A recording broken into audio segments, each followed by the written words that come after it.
Hello दोस्तों, आप सभी का स्वागत है आपके अपने यूट्यूब चैनल सक्सेस की 91 में।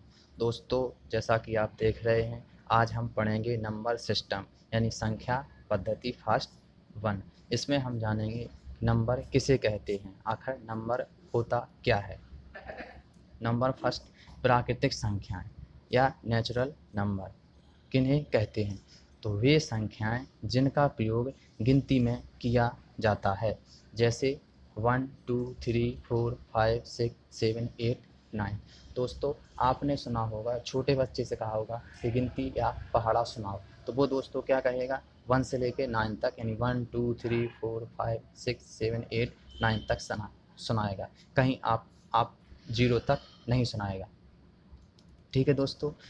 अब देखो दोस्तों, 9 था, अब 9 के बाद 0 था नहीं, तो 0 की उत्पत्ति होना ज़रूरी है, यानी 0 का यूज नहीं हुआ, यानी यहाँ से सब कुछ रुक गया, यानी 1 से 9 तक ही नंबर यूज हो पाए, 0 की खोज हुई नहीं थी। तो अब दूसरा क्या है, पूर्ण संख्या। और दोस्तों, एक आप लोग बात जानते होंगे, 0 का आविष्कार किसने किया था? आर्यभट्ट ने। 0 का आविष्कार किसने किया था? आर्यभट्ट ने। 0 का आविष्कार किसने किया था? आर्यभट्ट ने। ओके दोस्तों, अब देखते हैं यहाँ पे पूर्ण संख्याएं यानी होल नंबर और प्राकृतिक संख्याएं। जे एग्जाम्पल 0 1 2 3 4 5 6 7 8 9। दोस्तों, यहाँ पे 0 का यूज हो गया, कहने का मतलब इसमें 0 भी आ गया और जितनी भी प्राकृतिक संख्याएं हैं वो भी इसमें आ चुकी हैं। ओके दोस्तों, तीसरा देखते हैं पूर्णांक संख्याएं, यानी इनको क्या बोला जाता है? इंटीजर नंबर, यानी सभी धनात्मक एवं सभी ऋणात्मक संख्याएं एवं शून्य।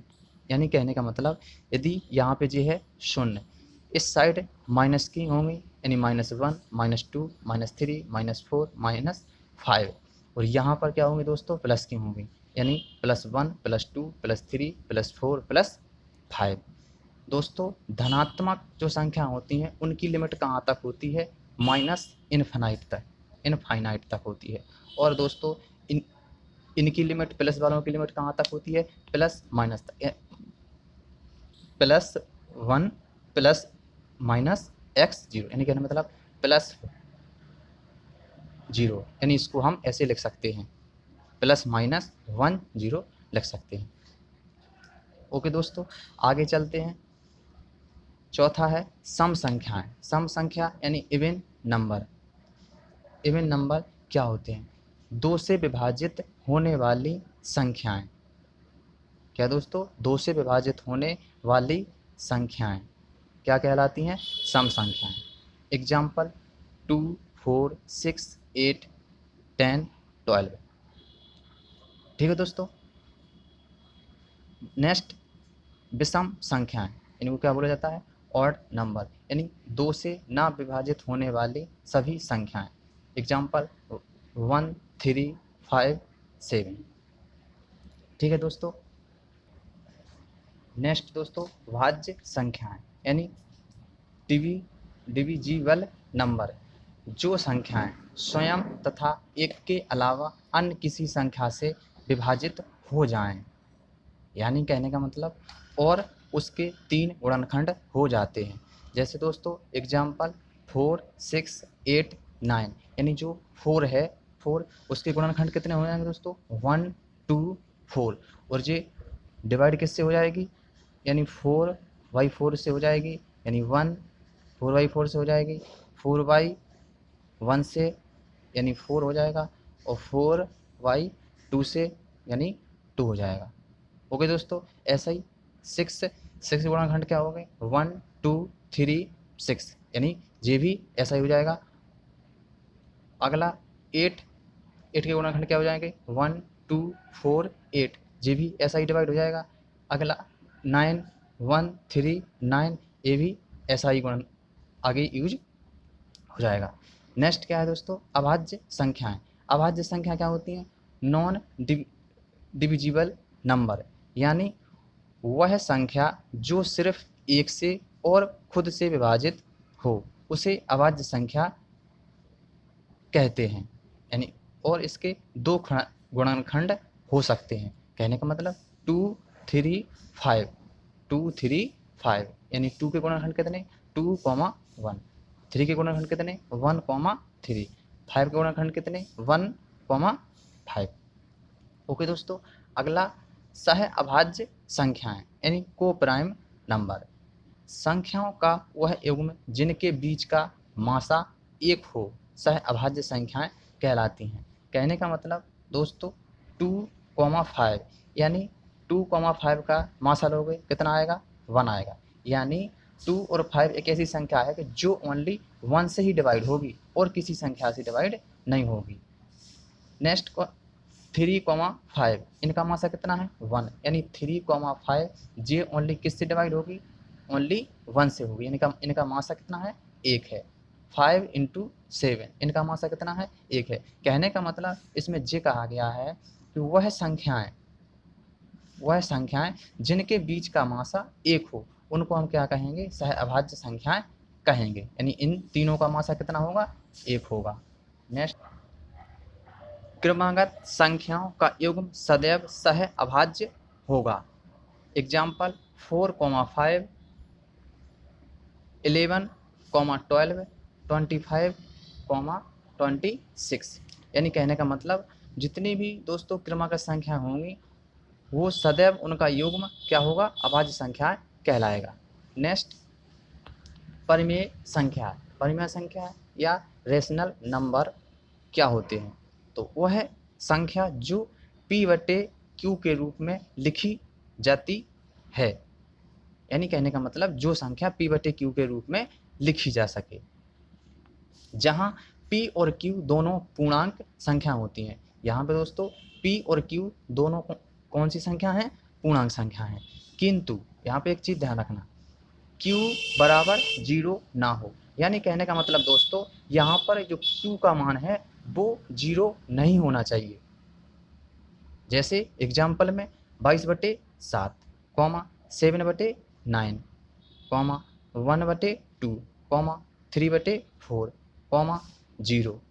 तो 0 दोस्तों परिमेय संख्या है, क्योंकि यदि 0/1 करेंगे तो ये क्या हो जाएगी परिमेय संख्या हो जाएगी। लेकिन यदि 1/0 करेंगे तो ये क्या परिमेय संख्या होगी परिमेय संख्या नहीं होगी।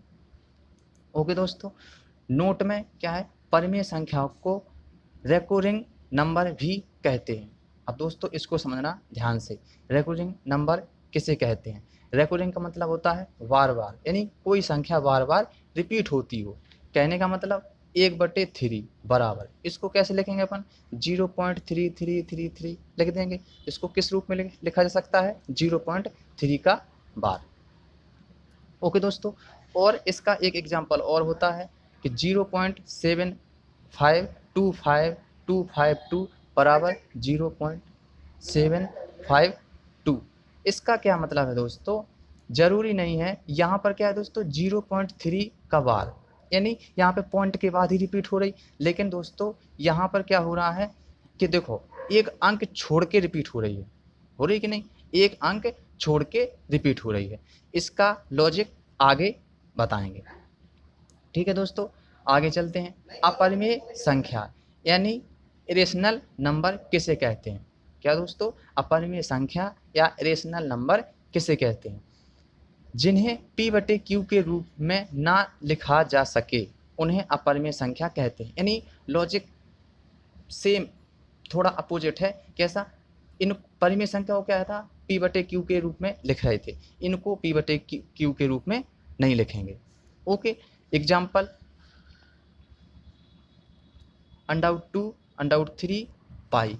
अब दोस्तों यहाँ पर एक चीज़ ध्यान देने योग्य है। क्या दोस्तों, कहने को तो पाई क्या है एक परिमेय संख्या है दोस्तों, समझाया था यहाँ पे पीछे कि पाई क्या है। यहाँ पे पाई का मान कितना होता है 22/7। तो पाई कहने को क्या है परिमेय संख्या है, लेकिन यहाँ पर भी जी है। तो इसका मतलब क्या है कि दोस्तों पाई का मान कितना होता है 22/7। अब जब 22/7 को भाग दोगे तो कितना आएगा, 3.14285 बनाएगा। यानी यहाँ पे दोस्तों एक बात कि समझ में आ रही कि नहीं, मतलब ये रिपीट हो रहा नहीं हो रहा, यानी कहीं कहीं तक भी इसको भाग दोगे ये संख्या रिपीट नहीं होगी। इसलिए नोट में क्या है, non terminating and non recurring number कहा जाता है। यदि आपसे पूछा जाए कि non terminating and non recurring number किसे कहा जाता है, तो अपरिमेय संख्याओं को कहा जाता है। क्लियर। अगला देखो दोस्तों, वास्तविक संख्याएं यानी रियल नंबर किसे कहते हैं। तो रियल नंबर किसे कहते हैं, परिमेय तथा अपरिमेय संख्याओं के समुच्चय को वास्तविक संख्याएं कहते हैं। कहने का मतलब दोस्तों, परिमेय संख्या और अपरिमेय संख्या का कॉम्बिनेशन यानी उनका एडिशन क्या कहलाता है, वास्तविक संख्याएं कहलाती हैं।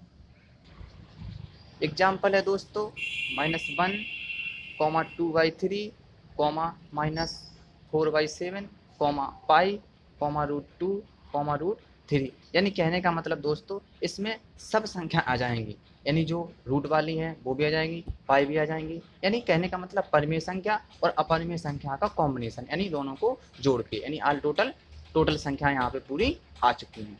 ओके दोस्तों, अगला क्या है, काल्पनिक संख्या। यानी काल्पनिक संख्या मतलब क्या होता है, इमेजिनरी नंबर। यानी मतलब इमेजिनरी नंबर क्या, वे संख्याएं जिन्हें सही प्रकार से व्यक्त ना किया जा सके। यानी कहने का मतलब दोस्तों, उस संख्या को सही से लिखा ना जा सके, या मतलब उसकी कभी कल्पना ना की जा सके, यानी उसको इमेजिनरी के थ्रू नहीं देखा जा सके।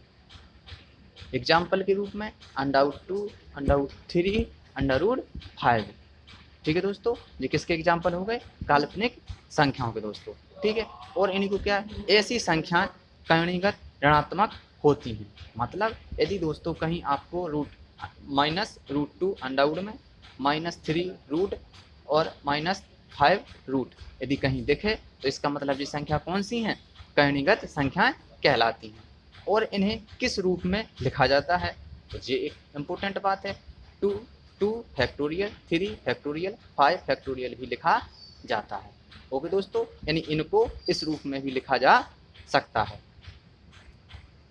नेक्स्ट दोस्तों, नोट। यहाँ पे क्या लिखा है दोस्तों, नोट। पहला सम संख्या, दूसरा विषम संख्या, तीसरा भाज्य संख्या, चौथा अभाज्य संख्या। ये क्या है दोस्तों, सभी प्राकृतिक संख्याएं हैं। क्या है दोस्तों, सभी प्राकृतिक संख्याएं हैं, लेकिन एक कंडीशन है, क्या, लेकिन सभी धनात्मक, क्या दोस्तों, लेकिन सभी धनात्मक होनी चाहिए। मतलब ये जितनी भी संख्या हैं, सम संख्या, विषम संख्या, भाज्य संख्या, अभाज्य संख्या, इनका प्लस में होना बहुत ही जरूरी है। यदि प्लस में नहीं होंगी तो ये प्राकृतिक संख्याएं नहीं कहलाएंगी, यदि ये प्लस में होंगी तभी यही प्राकृतिक संख्याएं कहलाएंगी। ओके दोस्तों, यदि आप लोगों को हमारा वीडियो पसंद आया हो तो वीडियो को लाइक करें, शेयर करें, कमेंट करें और हमारे चैनल को सब्सक्राइब कर बगल में बने बेल आइकन को ज़रूर दबा लें, जिससे कि हमारे वीडियो का नोटिफिकेशन आपको मिलता रहे। धन्यवाद।